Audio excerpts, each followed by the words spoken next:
Hello and welcome everybody to PW Only IS English channel. We are dealing with the Udaan series for Prelims 2025.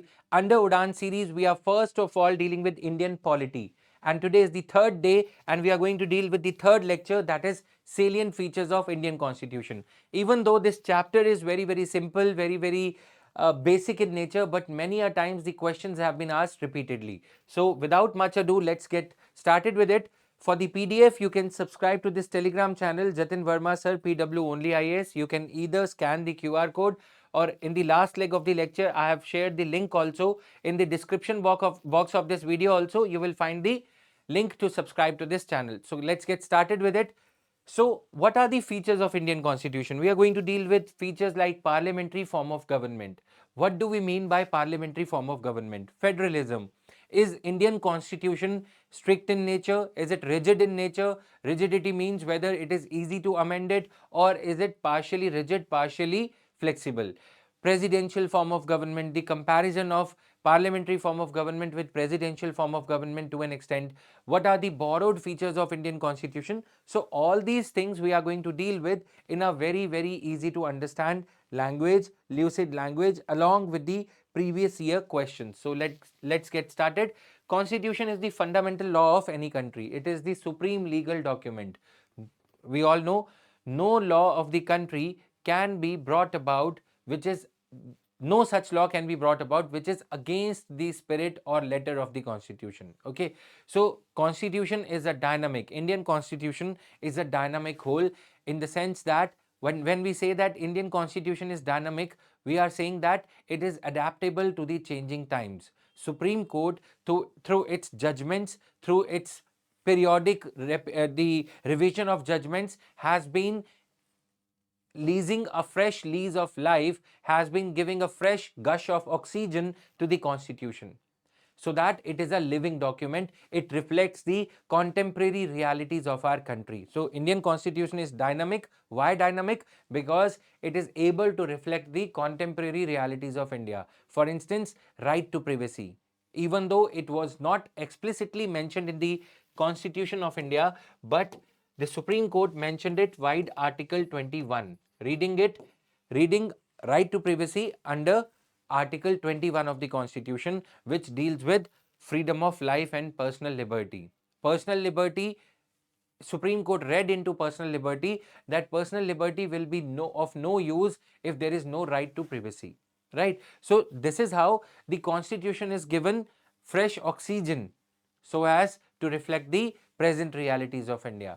60 years back, right to privacy, when we did not have food, clothing and shelter, right to privacy may not be of as importance as it is today when we are in the digital age. So we are going to deal with all these things in such an interesting manner, so that I link static portion, which is otherwise considered to be very boring, into a living discussion, into an enriching discussion, interesting discussion for you guys. Now, however, there are some salient features of constitution, namely secular state. Secular state means equal distance from all the religions. Are we a positively secular country or are we a negatively secular country? Positively secular means that we are aiding the growth of all the religions. Okay, negatively secular means where the US, for example, is maintaining equal distance from all the religions. In the US, the government of US, the administration of Donald Trump or Joe Biden or George W. Bush or Barack Obama cannot support any religion. But in India, we support religion, we nurture religions. Why? Because some religions have got very big following, like Hinduism or Islam, also 15% of the population, 13-14%. Okay, they can sustain themselves. But consider about Parsis, Jains. These smaller communities, religious communities, cannot nurture their own religion, cannot propagate. So state gives the Hajj subsidy, state gives the land for Christian missionaries also for constructing the church and masjid also. Okay, state land is given. So we are a country, we don't not only just pursue secular policy, we pursue positively secular policy, positive secularism, where all the religions are nurtured equally. Okay, taxpayers' money is spent on the religion. Yes, in India it is allowed, but all the religions should get equal support from the state of India, not just one religion.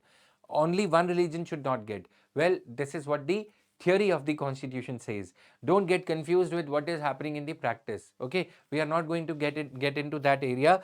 That area we will deal with in our full-fledged polity classes whenever I'll be taking those classes over here. Those threads of discussion would be unraveled, would be untangled in our full-fledged polity classes. Here the purpose is to confine our discussion to the revision of prelims.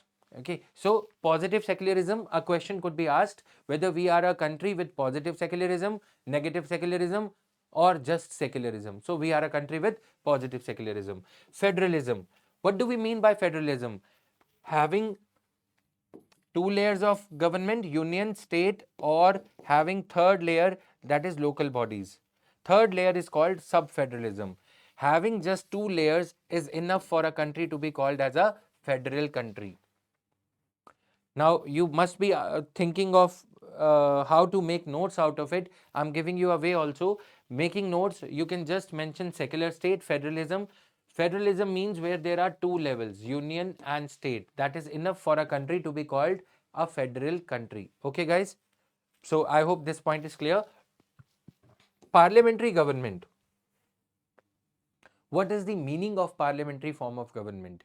A government which is chosen from the parliament. Are you supposed to write this in your notes? Yes. Okay. I'm giving you enough time to jot things down also. So, parliamentary form of government means a government which is chosen on the basis of its majority in the parliament. A government which is chosen on the basis of its majority in the popularly elected house, that is Lok Sabha, or legislative assembly of a state, legislature. Now, fundamental rights. What makes fundamental rights fundamental in nature? The very fact that they are the guarantee to the sovereign, to the citizens of India, we the people of India, that we have bare minimum guarantee of life, of equality, of being treated equally, of certain essential freedoms, freedom of speech and expression, freedom of travel and movement. Okay, so these basic freedoms are enshrined in the constitution, because when we surrendered our entire authority to the state, we required a bare minimum guarantee. So that is why fundamental rights given in part 3. Okay, constitution is a document which guides the way to all the institutions of a country. Institution of prime minister, right from the institution of president to the institution of any district collector, then tehsildar, and even kanun go. From the top level to the field level, all the institutions in the country work according to the constitution. RBI, SEBI, anything. Selection of IAS officers. If anybody fakes the system like Pooja Khedkar, etc., then they would be held to account.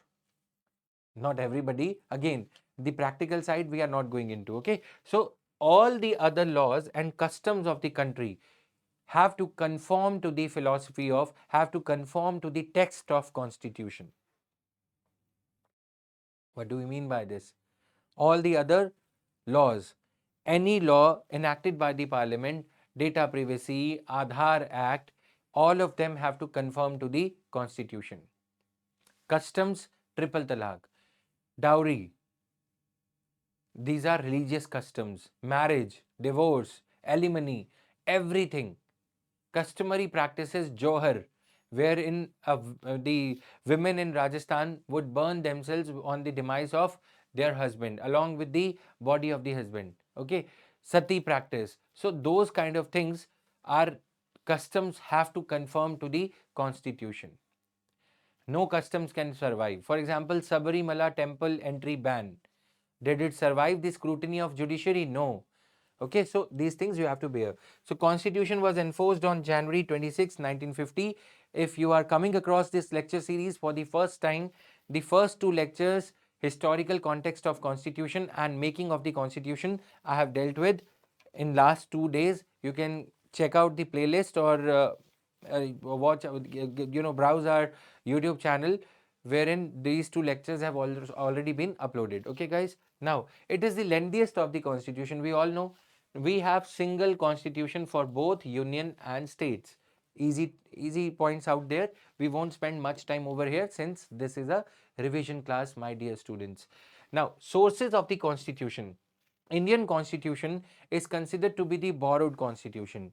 Granville, Austin, and other thinkers, British thinkers and other thinkers, they have commented that it is nothing but a collage of best practices of various constitutions of the world. Okay, the structural part of the Constitution of India has been derived from the erstwhile British Government of India Act 1935.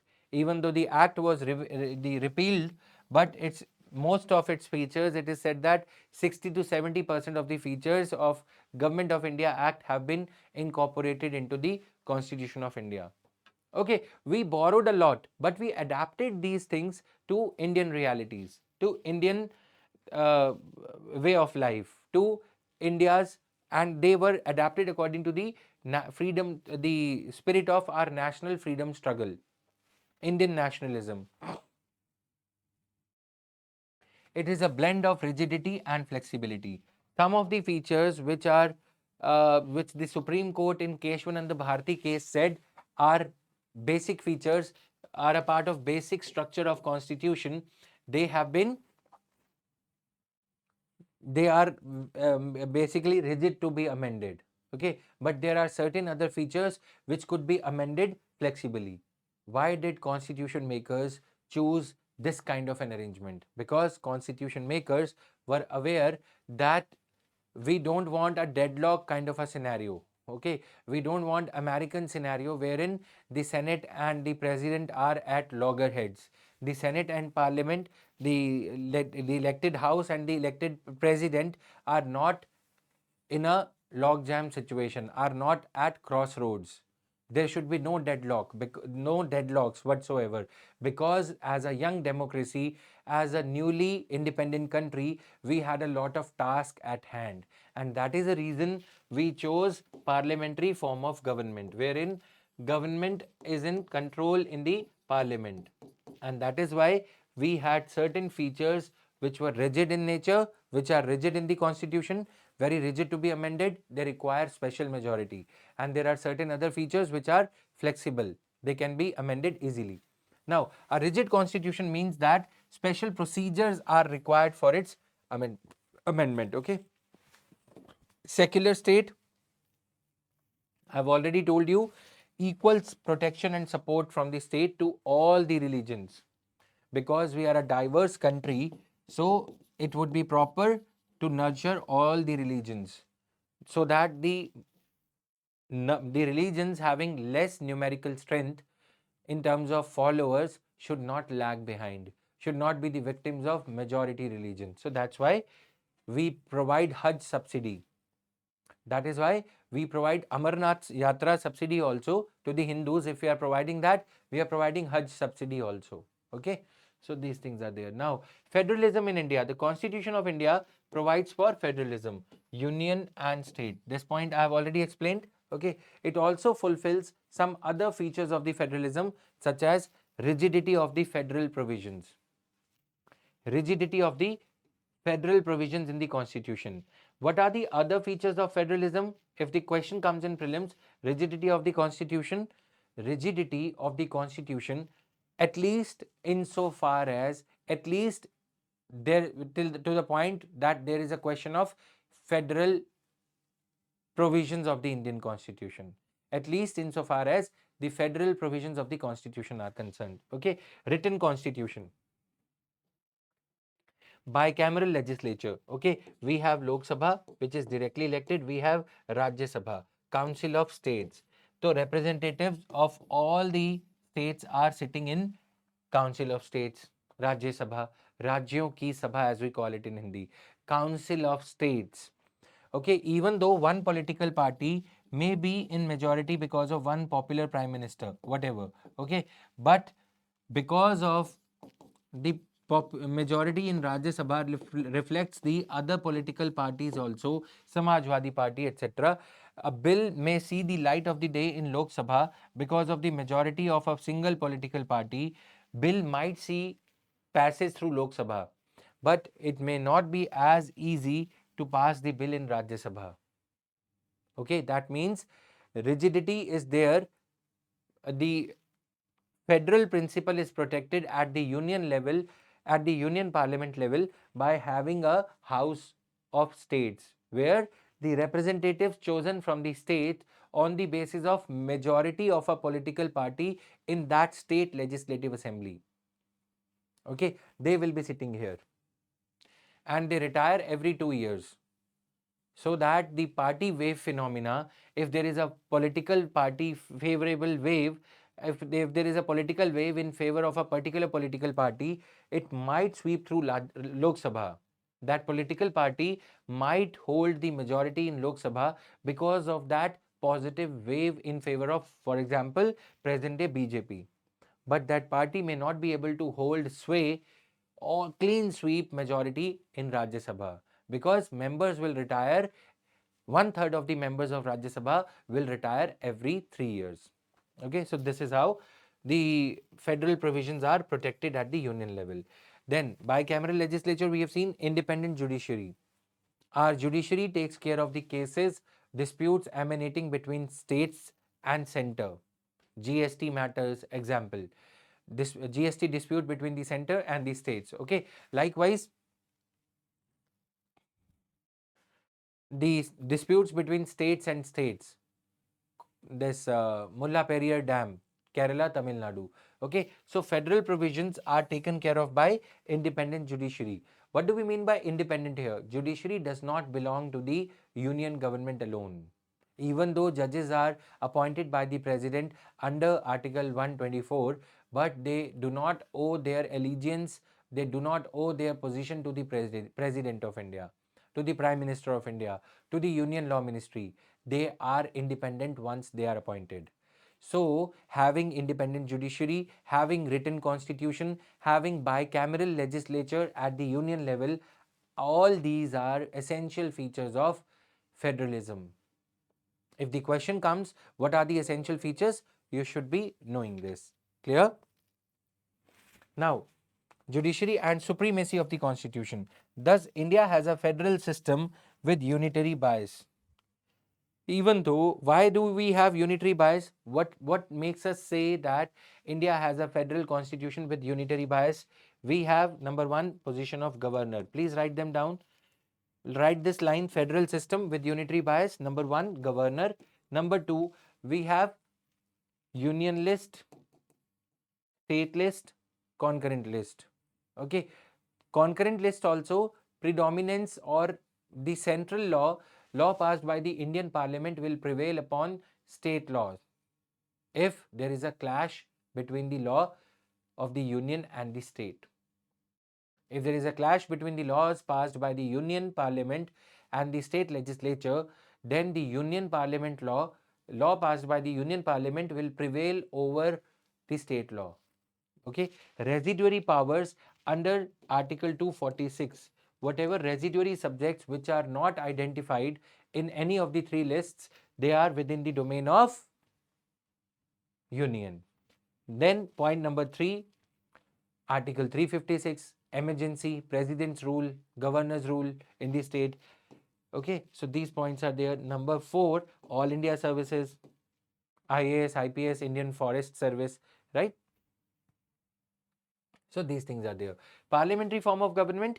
India has a government which is chosen on the basis of majority in the parliament, and that government, the leader of that government, that is the prime minister, is chosen on the basis of his political party's majority in the Lok Sabha. So this parliamentary form of government ensures the smooth transaction of business, of bills, etc., between the parliament and the government. Parliament will pass only those bills which the government wants to pass. The legislative agenda of the government reflects in the legislature. So there is a kind of harmony. harmony between the parliament and the government. Okay, so this is why this our freedom fighters, the our Constituent Assembly chose this, because we were a young democracy having a lot of developmental task to erase the miseries of the people. Okay, parliamentary form of government, no clear cut. What is the essential feature? There is no clear cut separation of powers between the government and the parliament, legislature and the executive. Now, single citizenship. Unlike the US and other countries, we do not have dual citizenship. If you are a citizen of India, it doesn't matter whether you are a resident of Bihar, Patna, Punjab, you can travel anywhere in any of the states of India. You don't have to be, you don't have to apply for separate citizenship of, let's say, California, Los Angeles, Washington. Okay, but in USA, if you are a citizen of America, you parallelly have to have citizenship of one or the other 50 states, any of the 50 states of the US. Okay, so we have single citizenship. The provisions related to citizenship are given in articles 5 to 11. All right, guys. Now you can post, since these lectures are being recorded, posted in a recorded manner, uploaded after they are recorded. Any of the doubts that you have, please post your doubt in the comment section. I would go through all your doubts before making the next session, because before recording the next video lecture for this Udaan series 2025. We are putting in a lot of effort to ease up things. There might be some concepts which are not clear to you because of your lack of basic understanding, or because your coaching did not cover it, or you are not able to comprehend or understand it from M. Lakshmikant or D.D. Basu or any other book. We are happy to help you. You can even reach out to me on Telegram channel. There is a channel, plus there is a group wherein you can have a discussion. I moderate the discussions along with the help of my team. We will be happy to help you whatever your doubts would be. Okay, so Constitution of India provides for single citizenship to every individual in the country. No state in India can discriminate an individual, can discriminate against an individual of another state. Okay, no, you cannot discriminate. For example, we see some instances of Biharis being discriminated against in Maharashtra, or Madrasis as they call it in Maharashtra.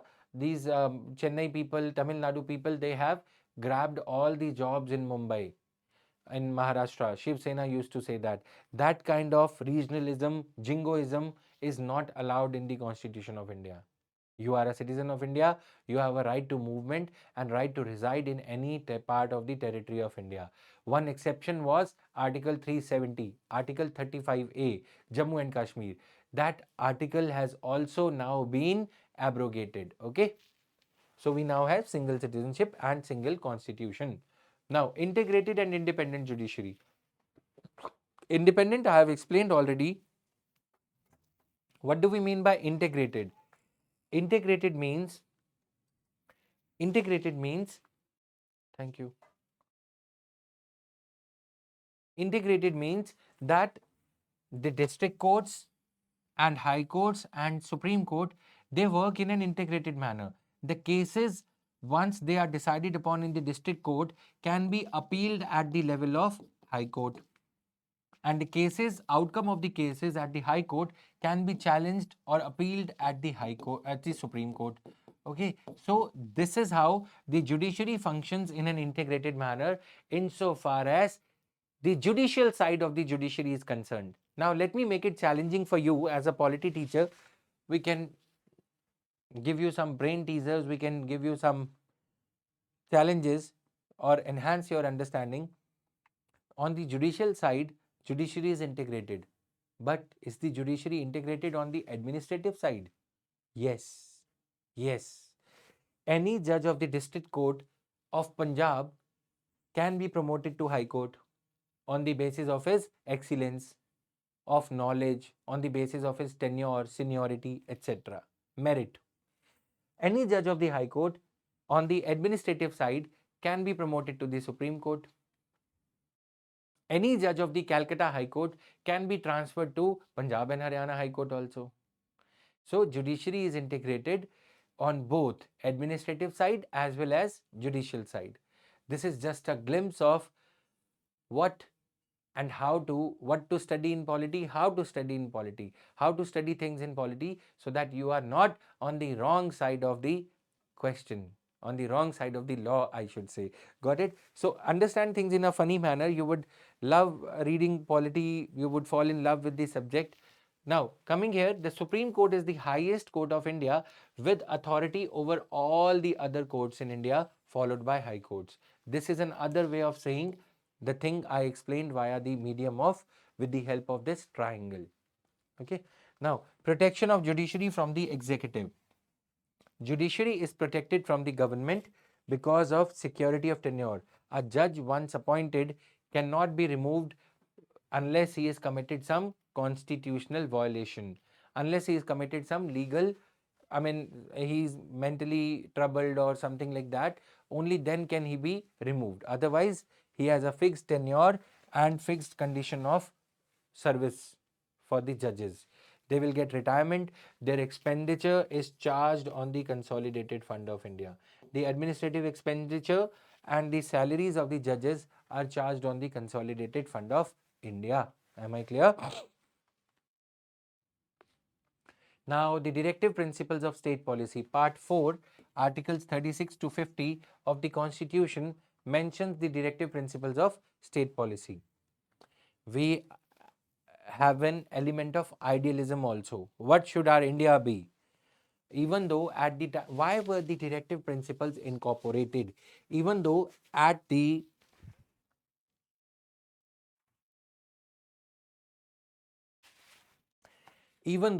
time of independence, we did not have the capacity to enshrine everything contained in these directive principles to incorporate into fundamental rights.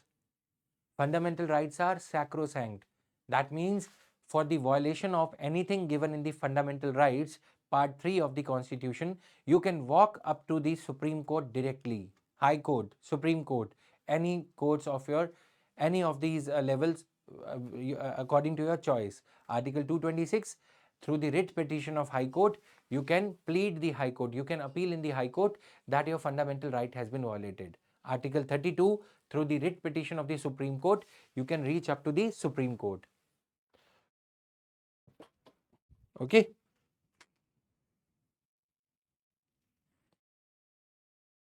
Okay. So, but if we would have, as a young democracy with very limited economic resources, we did not have much of tax revenue at that time. We were not dreaming of $5 trillion economy at that time. Okay. So, considering the limited resources, yet striking or yet carrying forward the idealism, carrying forward the aspiration of being a great India where everybody gets equal wages, everybody gets education, pension, old age care, directive principles chapter was enshrined in the Constitution under part 4. Okay, as we proceed, as we progress as a nation, we will gradually incorporate things given into directive in the chapter of DPSPs into fundamental rights, and we are doing that today. Gradually, the things like equal pay for equal work, minimum wages act has been brought about way back in 1958 48. Factories Act has been brought about, humane conditions of work given in directive principles incorporated into a law. Now, National Food Security Act, minimum nutrition, directive principles enacted into fundamental right. Manrega, again a law. Right to education, given in directive principles, transferred to fundamental rights. As we are progressing in terms of economic capacity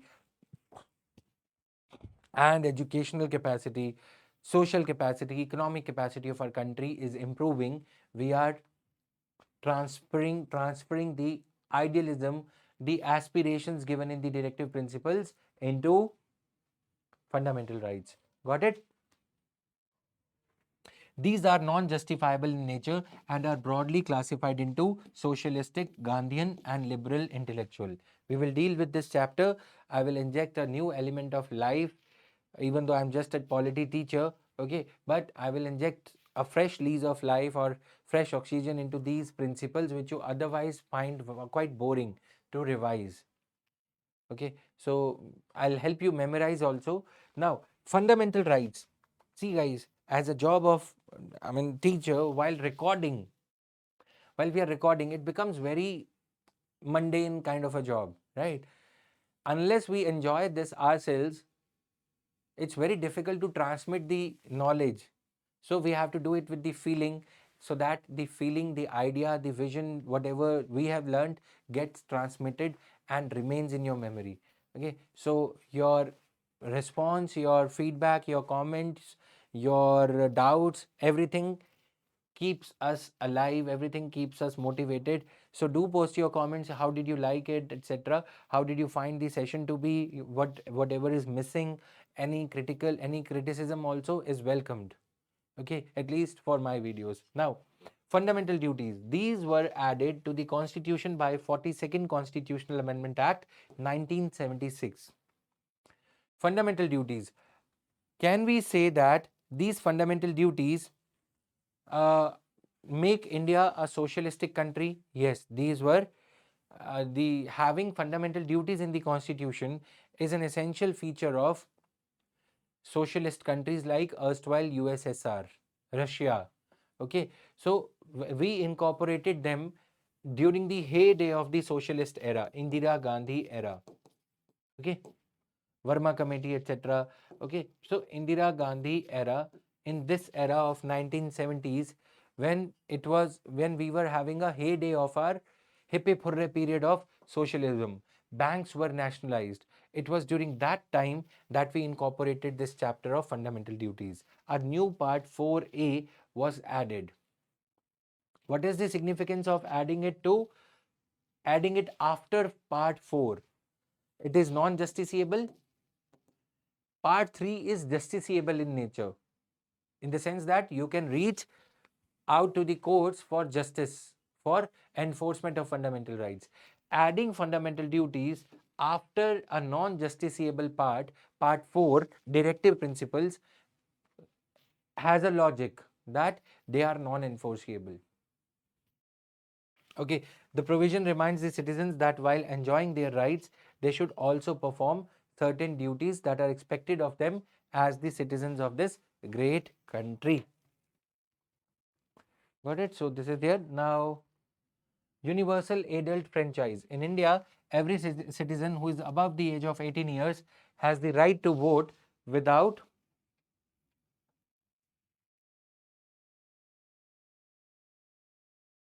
just a minute.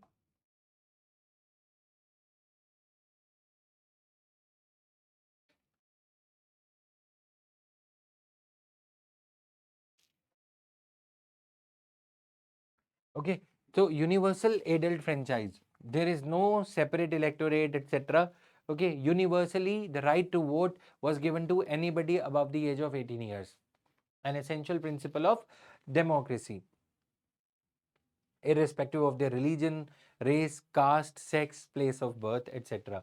Okay, so age is what matters. Universal adult franchise removes social inequalities and it leads to empowerment of all the sections. It is because of universal adult franchise that the previously marginalized sections of community are able to assert themselves with the help of their vote bank.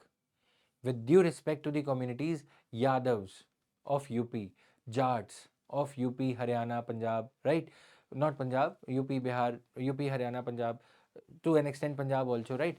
Mainly UP and Haryana. Okay, Yadavs of UP and Bihar, and to some extent Madhya Pradesh also. So these respectful backward communities, they were able to raise their voice in the democracy with the help of universal adult franchise. Each one of them above the age of 18 years had the vote. Through that vote, power of the vote, they could reach up to the level of Lok Sabha and assert their demands. Okay, emergency provisions. The president is empowered to take certain steps to tackle any extraordinary situation. Emergency provisions are also there to keep law and order problems in India under check. Clear? So these things are there. Now, moving to the next one, parts and schedules. This was a basic idea. You got to know the salient features part. This is the area from where the UPSC has been asking questions. After going through this, we will have a look at the question. Part 1, the Union and its territories, Article 1 to 4. Part 2, citizenship, Articles 5 to 11. Then Part 3, 12 to 35, fundamental rights. Then Part 4, 36 to 51, DPSPs. Part 4A, inserted by an amendment, 51A, Article 51A, 42nd Amendment Act. Okay. Part 5, 52 to 151, the Union Executive. Union Executive. Part 6. Part 7, Article 2, Part 6, the state government. S for state, S for 6. Part 5, the union government. So V means 5 here. You can memorize it this way. Union government, mentioned in Part 5. Part 6, S for 6, S for state. Okay. Part 7, Article 238 deals with states in Part B of the first schedule, which was repealed later on. Part 8, Union territories, Article 242, later on it was repealed. Part 9, Article 243A to O, Panchayats. Okay. Then Part 9A, municipalities. Part 10, scheduled and tribal areas, Article 244 to 244A. Likewise, these are the parts you can go through. Questions, how have they been asked? Let me tell you. Which of the following statements are correct about the Constitution of India? How are you supposed to memorize it? Keep your hand on one side, hide it, try to memorize it. Okay, which part corroborates to what text? Part 11, relations between union and states. Part 12, finance, property, etc. Okay, right to property is here now, Article 300A. We are going to deal with these things also as we come to the other chapters. Now, emergency provisions, miscellaneous provisions, likewise go through all of them, hide this part and then revise this part. Try to recollect in your memory. Once you are done this way, hide this part and then recollect the number. Okay, so similarly, first schedule, second schedule, the original Constitution of India had 395 articles and 8 schedules. Schedule 9, 10, 11, 12 were added later on. Okay, so 9th schedule contains validation of certain acts. 10th schedule contains the provisions of disqualifications added by Anti-Defection Law, 52nd Amendment Act in 1985. Part 11 deals with panchayats. Part 12 carrying 18 items. Panchayat Act carries 29 items. This carries 18 items. Municipalities that have the power to legislate upon or to work upon, administer these 18 items. These type of questions are asked in this from this particular part. Okay. See the year 2024. See the nature of the question. Very easy. Salient features. Not only this, 2023, again 2021, then 2023 also there was a question. Okay, so I did not incorporate that. Maybe it was a gloss over. Okay, so this part is there now. 2021, the independence of judiciary is safeguarded. Indian polity is an essential feature that indicates it is federal in character. So we were just studying this. Union legislature has elected representatives from constituent units. Union legislature, yes, union parliament, that is one part of one house of union parliament. Rajya Sabha has got elected representatives from states, that is constituent units. They deliberately manipulate the language so as to make it a little tough or so as to thoroughly check the knowledge of a beginner. Okay, the union cabinet can have elected representatives from regional parties. Which of the following features in the Indian polity? They are asking about polity, not constitution. So are we right here? Yes, C is also right. Fundamental rights are enforced by the courts of law. So D is not a feature, you can say. Okay, indicates that it is federal in character. So they are asking about polity. Answer should be C. Okay, that it is federal in character. Had they asked about constitution, then point A and point B were correct, right? So this is how you can understand things. Just a minute. Now, another question. Which of the following is a feature of Indian federalism? There is an independent judiciary. Yes. Powers have been clearly divided between the center and the states. Yes. Clearly divided. Yes, you can say. State Schedule 7, three lists are there: Union, State, and Concurrent List. Article 246. You can memorize Article 246. List 1, List 2, List 3. Multiply each of these digits with 2. Article 246. Not only this, Schedule 7. How can you memorize? 246, then comes number 7, Schedule 7. Got my point? Union, State, and Center, Concurrent List. 246 is the article. Three lists are there: 1, 2, 3. Multiply 1 by 2, 2. Multiply 2 by 2, 2 with 2, 4. Okay, so this is how you can memorize these articles. Now, borrowed features. From where did we borrow what? Federal scheme, Office of Governor, Public Service Commission, Judiciary, emergency provisions, administrative details. You can see the crown. Okay, then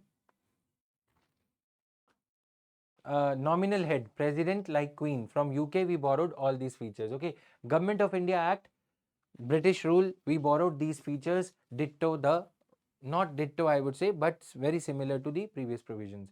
Okay, then Britain, nominal head, president, post of the prime minister. Okay, but India is not having a uh, hereditary head. We are a republic. Republic means representative of the public has been elected. That the president, even though he is a nominal head, even though he is indirectly elected, nonetheless he is not a hereditary ruler who is just sitting in the position because of his birth, right? Then what else did we borrow from UK? Lower house is more powerful. Council of Ministers is responsible to the lower house, Lok Sabha in our case. Bicameral parliament we borrowed from UK. Speaker in Lok Sabha. Speaker in Lok Sabha, okay, this is repetition. Cabinet system of ministers, again Lok Sabha. We call it as Westminster system.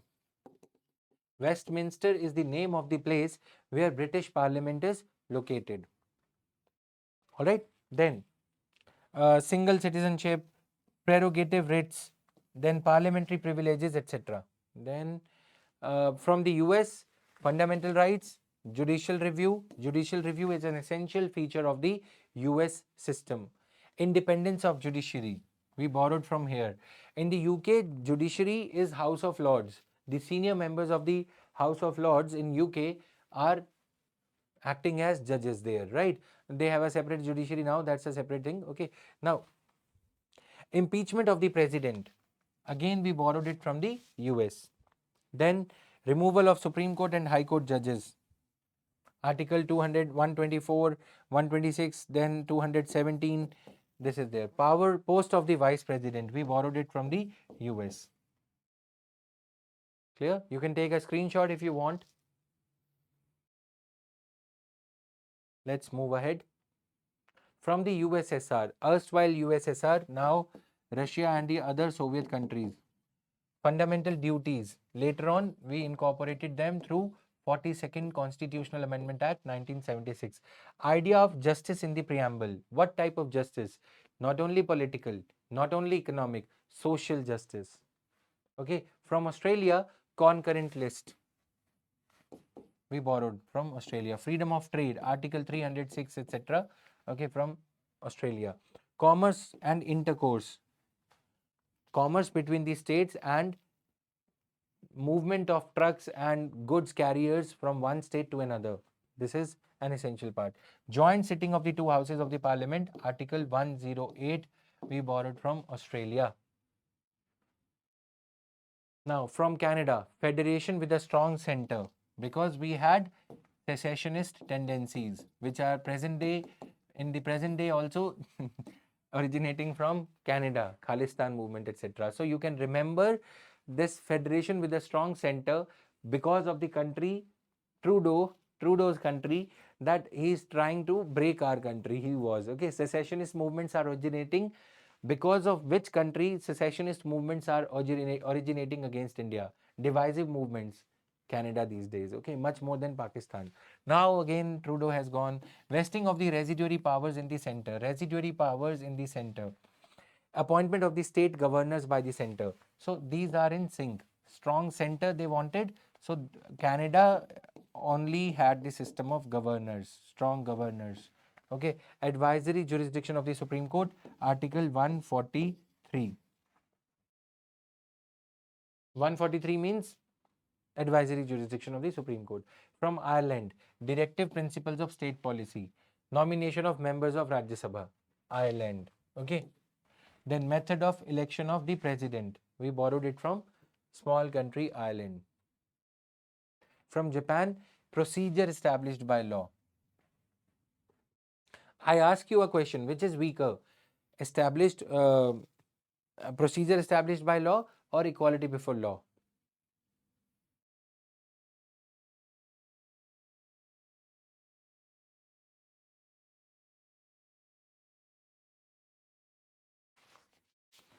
Okay, so this is the suspension of fundamental rights during emergency. We took it from Weimar Constitution of Germany. Okay, Japan we borrowed only procedure established by law. Sorry, which is more important? Which is more due process of law or procedure established by law? Due process of law or procedure? Now, from France, we borrowed the republic, the idea of republic. That means elected head of the state, not a hereditary head. Okay, liberty, equality, and fraternity in the preamble. Idea of liberty. France stands as an epitome of liberty even today. Red wine country. This is how I would memorize for my exam during my exam days. Okay. Now, procedure for amendment to the constitution. Election of members of the Rajya Sabha. So, South Africa, election of members of the Rajya Sabha. Okay. Nominated members in the Rajya Sabha we borrowed from Ireland. Okay.